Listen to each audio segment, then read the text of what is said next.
You ask Tiger to solve. This deals with linear equations with one unknown. The final result is w equals -56.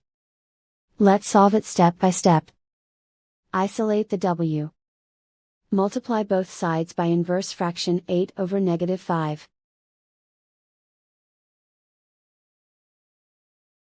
Move the negative sign from the denominator to the numerator. Group like terms. Multiply the coefficients. Simplify the arithmetic.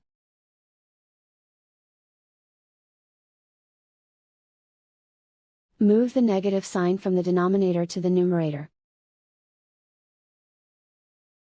Multiply the fractions. Simplify the arithmetic.